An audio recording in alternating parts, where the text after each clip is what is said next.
Hello children, welcome back to Eduvibe, the vibe of smart education. तो अपनी journey शुरू करते हैं मैथ्स को इजी बनाने वाली, मैथ्स को फन बनाने वाली, और मैथ्स से प्यार हो जाएगा। Trust me, once you start learning with me you will fall in love with math. तो चलते हैं आगे अपनी ग्रेड 10 की मैथ्स बुक के साथ, mathematics class 10, and this is chapter 1 real numbers. और यहां पर मैं लेकर आई हूं पार्ट 2 इसका। अगर पार्ट 1 नहीं देखा, my request to you, I have given you a link in bio. पहले पार्ट 1 को देखेंगे, एक छोटा सा इंट्रोडक्शन है बहुत छोटी सी वीडियो में, and then you can continue with part 2 so that you move step by step और हर चीज बहुत अच्छे से आसानी से समझ आएगी, ये मेरा आपसे प्रॉमिस है। So quickly subscribe Eduvibe and move ahead with me. Here comes part 2 of it, और हम लेकर आए हैं 1.2। 1.2 में क्या है? The fundamental theorem of arithmetic। अब हमने अर्थमेटिक में बहुत कुछ पढ़ा है। अर्थमेटिक में क्या पढ़ा है? नंबर्स के बारे में पढ़ा है, नंबर्स के डिफरेंट मैथमेटिकल ऑपरेशंस के बारे में पढ़ा है, पर यहाँ बात करेंगे फंडामेंटल थ्योरम ऑफ अर्थमेटिक, जिसमें हम डील करेंगे प्राइम नंबर्स के साथ, जिसमें हम डील करेंगे कंपोजिट नंबर्स के साथ। और कंपोजिट और प्राइम नंबर का एक बहुत ही फनी रिलेशन हम यहाँ पर आपके लिए क्रिएट करने वाले हैं, तो उसको देखते हैं। So the fundamental theorem of arithmetic क्या सिखाती है, उसे सीखने से पहले आपको एक बहुत ही इंटरेस्टिंग फैक्ट बनाऊंगी कि अगर आपके पास कोई भी कंपोजिट नंबर है, हम उस कंपोजिट नंबर को छोटे छोटे पार्ट्स में ब्रेक कर सकते हैं। हर कंपोजिट नंबर इतने छोटे पार्ट्स में ब्रेक हो जाता है कि अगर आप उसके टुकड़ों को देखेंगे तो सारे टुकड़े आपको प्राइम नंबर्स नजर आएंगे। तो स्टार्ट करते हैं छोटे छोटे नंबर से। पहले अगर हमने 2 लिया तो 2 is itself a prime number. थोड़ा बड़ा नंबर लेते हैं, 4 लिया। अगर 4 को लिखा तो 4 को क्या हम 2 × 2 लिख सकते हैं? यस, 4 आपका कंपोजिट नंबर है, लेकिन 2 and 2 ये फिर से बन गए प्राइम। थोड़ा सा बड़ा नंबर लेते हैं। Here I have taken a number 253, और जब 253 को ब्रेक करने की कोशिश की तो हमें 2 नंबर्स का प्रोडक्ट मिला। वो कौन कौन से 2 नंबर्स है? 11 × 23। तो जल्दी से बताएंगे, 11 प्राइम है, यस। 23 प्राइम है, यस। दैट मीन्स फिर हमें एक कंपोजिट नंबर ब्रेक होकर मिला प्राइम नंबर्स की फॉर्म में। थोड़े बड़े नंबर ट्राई करते हैं। मैंने एक नंबर लिया 1771। अब इसके हमने फैक्टर्स निकाले और प्राइम फैक्टर्स लिखने हैं, ये हमने रूल बनाया। सो सबसे पहले हमने इसको 7 से डिवाइड किया, फिर हमने 11 लिया, इसका एक और multiple, and then 23, and see the magic, ये तीनों नंबर्स भी प्राइम है। इसी तरह हम और बड़े नंबर्स के पास गए, हमने यहां लिया 5313। Again it is a product of prime numbers. 3 है, 7 है, 11 है, 23 है, ये सब नंबर्स हमारे कैसे हैं? Prime numbers. And in this way I have taken another number, ये नंबर था 10,626। तो हमने तोड़ा इस नंबर को प्राइम नंबर्स में, एंड प्राइम नंबर्स के मल्टीपल्स लिखे। ये सारे प्राइम नंबर्स के मल्टीपल्स बनाते हैं कंपोजिट नंबर। तो ये पूरी कहानी इसलिए बताई गई कि यहां आपकी ब्रेकिंग ऑफ नंबर को हम फैक्टर ट्री की फॉर्म में ब्रेक कर रहे हैं। और जब आप फैक्टर ट्री बनाते हैं तो फैक्टर ट्री हमेशा आपको रिजल्ट में प्राइम नंबर्स ही देता है। कोई भी कितने से भी बड़ा आप नंबर ले लेंगे, जो आपके फाइनल रिजल्ट आएंगे फैक्टर ट्री में, वो हमेशा प्राइम नंबर होंगे। So here I have taken a number 32,760। अब इवन नंबर है, बहुत बड़ा नंबर है, तो इवन नंबर है तो 2 से तो डिविजिबल होगा ही। सबसे पहले हमने इसको 2 से डिवाइड किया एंड वी गॉट 16,380। अब फिर से even number, so again we are dividing it with 2। अब 2 से डिवाइड करके हमें मिला 8,190। ओ फिर से इवन नंबर, करते हैं 2 से डिवाइड, किया इसको हमने फिर से 2 से डिवाइड और हमें नंबर मिला 4095। अब लास्ट की डिजिट पर फोकस करना है, लास्ट की डिजिट है हमारी 5 and this 5 is not a even number. Check करेंगे क्या ये 3 से डिविजिबल है, जल्दी से 4 plus 5 is 9, 9 plus 9 18 and 18 comes in the table of 3. That means ये नंबर 3 से डिविजिबल है एंड हमने इसका एक फैक्टर 3 लिया, 3 से डिवाइड करके हमें कोशेंट मिलता है 1365। फिर से 1365 को ऐड करेंगे and we get 1 plus 3 is 4, 4 plus 6 is 10 and 10 plus 5 is 15. Yes, exactly. 15 भी 3 से डिविजिबल है, that means 1365 आपका 3 से डिविजिबल होगा, right children? So we write 3 as another factor और 3 से जब हमने 1365 को डिवाइड किया तो हमें कोशेंट मिला 455। अब ये 455 3 से डिविजिबल नहीं है। नेक्स्ट प्राइम नंबर कौन सा होता है, जल्दी से बताओ। 3 के बाद हमें 5 मिलता है prime number, so we are dividing it by 5।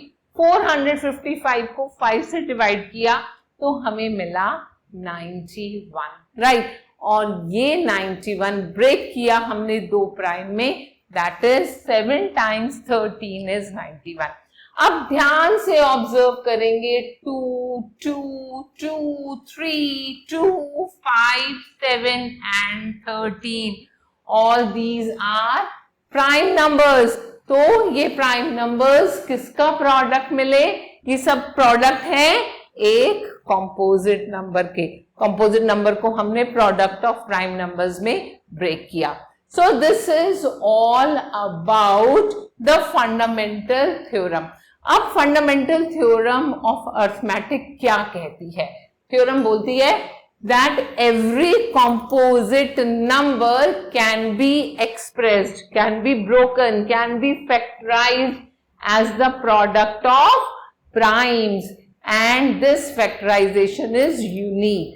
इसका मतलब जो फैक्टर्स आएंगे एक नंबर के वो हमेशा वो ही फैक्टर्स रहेंगे। आप किसी फैक्टर को पहले लिख सकते हैं या उसको बाद में भी लिख सकते हैं। That means apart from the order in which the prime factors occur.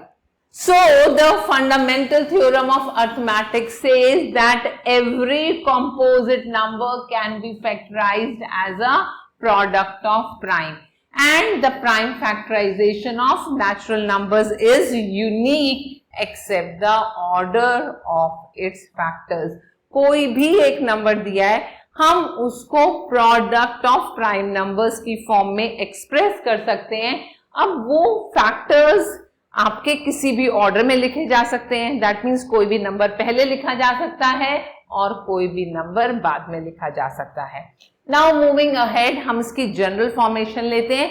In general the given composite number x we factorise it as x is equal to product 1, product 2, product n, जितने भी products आते हैं और हम ये p को prime numbers की form में रिप्रेजेंट करते हैं। दैट मीन्स ये p1, p2, p3 ये सब हमारे प्राइम नंबर्स हैं। Got it? And you have to write these prime numbers in ascending order. ये दूसरा रूल बना है कि जब भी आप किसी भी नंबर को प्राइम फैक्टर्स की फॉर्म में ब्रेक कर रहे हैं, सो मेक श्योर कि पहले हम उसके सारे छोटे वाले फैक्टर्स लिखेंगे और फिर आगे चलते रहेंगे उससे बड़ा, उससे बड़ा, उससे बड़ा। तो आपने क्या ऑब्जर्व किया, 32,760 के फैक्टर्स हैं 2 multiply 2 multiply 2। पहले हमने छोटा नंबर लिखा और यहाँ पर 2 3 टाइम्स आ रहा है तो हम इसको 2 क्यूब की फॉर्म में लिख सकते हैं। ऐसे ही 3 हमारा 2 टाइम्स आ रहा है, so we write it as 3 square, then multiply by 5, multiply by 7 and multiply by 13। So this is the fundamental theorem of arithmetic and the fundamental theorem of arithmetic has many applications। हम अपनी maths के different fields में अगर हम LCM निकालते हैं, हम highest common factor निकालते हैं, तो वहां सब जगह ये फंडामेंटल थ्योरम ऑफ अर्थमेटिक काम आती है। अब यहाँ हमने एक एग्जाम्पल लिया। फर्स्ट एग्जाम्पल है आपकी बुक का, and the example says that consider the number 4 raised to the power n where n is a natural number। और हमने क्या करना है, हमने चेक करना है whether there is any value of n for which 4 raised to the power n ends with digit 0। ये question बहुत इंपॉर्टेंट है, इस पैटर्न का एक क्वेश्चन आपके एग्जाम में जरूर आता है, तो इसको बहुत अच्छे से समझेंगे।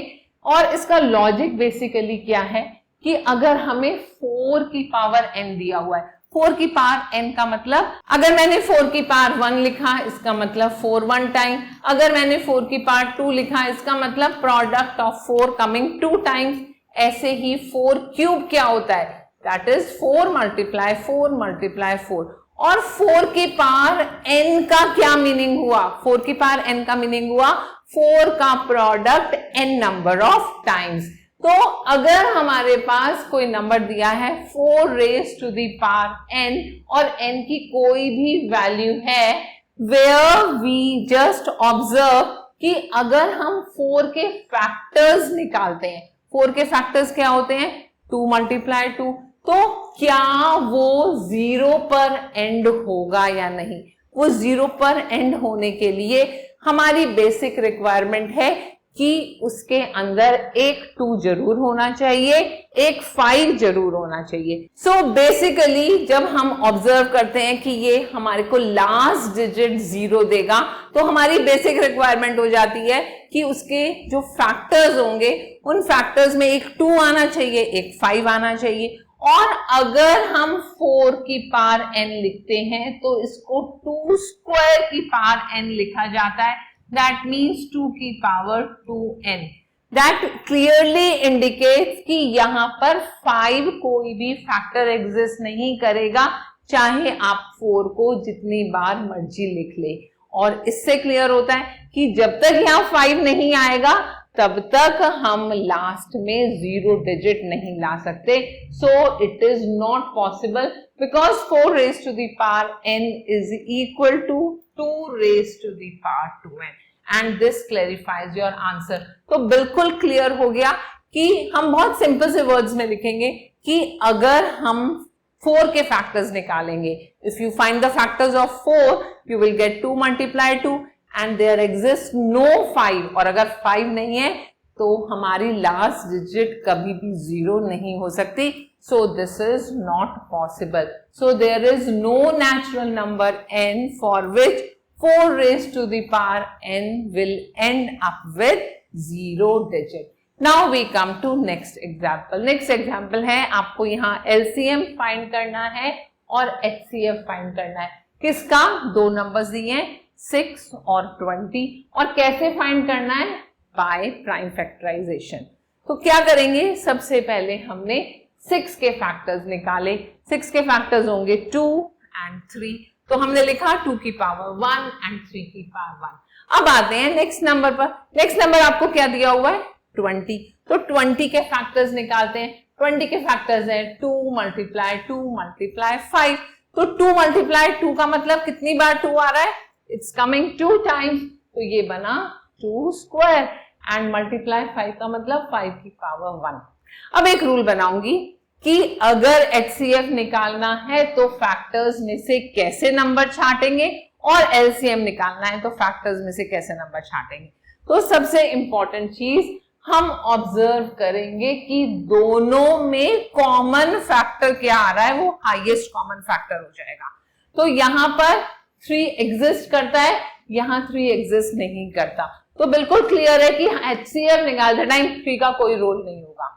यहाँ पर 5 एग्जिस्ट करता है 20 के फैक्टर्स में, लेकिन 6 के फैक्टर्स में 5 एग्जिस्ट नहीं करता। That means highest common factor में 5 का भी कोई रोल नहीं होगा। अब बात करते हैं 2 की, तो 2 की पावर 6 के फैक्टर्स में 2 की पावर 1 है, और अगर 20 के फैक्टर्स देखें तो 2 की पावर 2 है। और HCF निकालते टाइम जो दोनों में कॉमन फैक्टर आ रहा है उसकी लोअर पावर, यहाँ पावर 1 है, यहाँ पावर 2 है, दैट मीन्स लोअर पावर हो गई 2 की पावर 1 और वो हमारा HCF बन जाएगा 6 और 20 का। Now coming to LCM, LCM कैसे निकाला जाता है? LCM निकालने के लिए हम पहले कॉमन फैक्टर पिक करेंगे, यहाँ 2 की पावर 1 और यहाँ 2 की पावर 2। तो यहाँ लीस्ट कॉमन मल्टीपल निकालते टाइम जो हमारा बड़ा पावर है, बड़ा पावर यहाँ क्या है? इट इज 2 स्क्वायर, तो इसका मतलब हमने 2 स्क्वायर यहाँ लिखा। उसके बाद जो बचे हुए फैक्टर्स हैं, 3 की पावर 1 यहाँ है पर यहाँ 3 की पावर नहीं है, इसका मतलब 3 की पावर यहाँ पर 0 है, राइट? तो हमने बड़ी पावर पिक करनी है, 3 की पावर 1 को पिक किया। और ऐसे ही 5 की पावर 1 का मतलब यहाँ 5 लिखा और इन सबको मल्टीप्लाई किया, we got 60 and this 60 becomes LCM. Now note that HCF of 6,20 क्या मिला? 2 की पावर 1 and अगर हम बात करते हैं LCM की तो वो मिला 2 की पावर 2 मल्टीप्लाई 3 की पावर 1 मल्टीप्लाई 5 की पावर 1। और इसके बाद हम आते हैं एक जनरल रूल पर, क्योंकि हमें कोई भी नंबर्स मिल सकते हैं LCM और HCF निकालने के लिए। तो HCF का जनरल रूल है product of the smaller power of each common prime factor of that numbers। तो सबसे पहले देखना है कि दोनों में कॉमन प्राइम फैक्टर कौन सा आ रहा है और उसकी हम स्मॉलेस्ट पावर लेते हैं।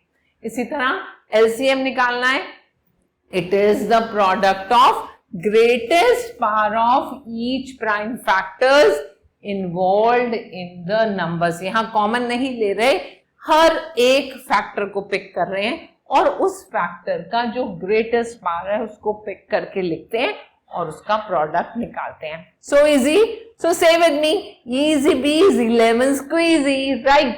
And do not forget to subscribe our channel. Now we are clear with how to find the HCF, how to find the LCM। अब एक और मैजिक दिखाएंगे। ये मैजिक क्या बोलता है कि आपने HCF निकाला और आपने LCM निकाला 2 नंबर्स का, और अगर आप HCF और LCM का प्रोडक्ट निकालेंगे it will be same as the product of 2 numbers. And here what do you get? See, this is the highest common factor, 2 आपको हाईएस्ट कॉमन फैक्टर मिला एंड 60 आपको मिला लीस्ट कॉमन मल्टीपल। तो इन दोनों का जो प्रोडक्ट होगा वो एक्चुअल नंबर्स, आपके एक्चुअल नंबर्स क्या है? 6 and 20, that is 120, and we can try writing it. 2 multiply 60, that gives you 120। ये हमारा HCF है और ये हमारा LCM है, और ओरिजिनल नंबर्स क्या थे? 6 and 20। तो अगर आप 6 और 20 को मल्टीप्लाई करेंगे you will get the same answer. So we say HCF multiply LCM is equal to the product of both the numbers, और ये सिर्फ 2 numbers के लिए ही applicable है। Got it? Now we move further। एक और example लेकर आई हूं आपके लिए, तो example पढ़ते हैं।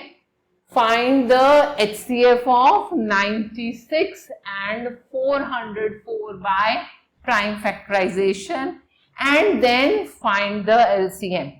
तो अभी हमने जो रूल पढ़ा था, कौन सा रूल था?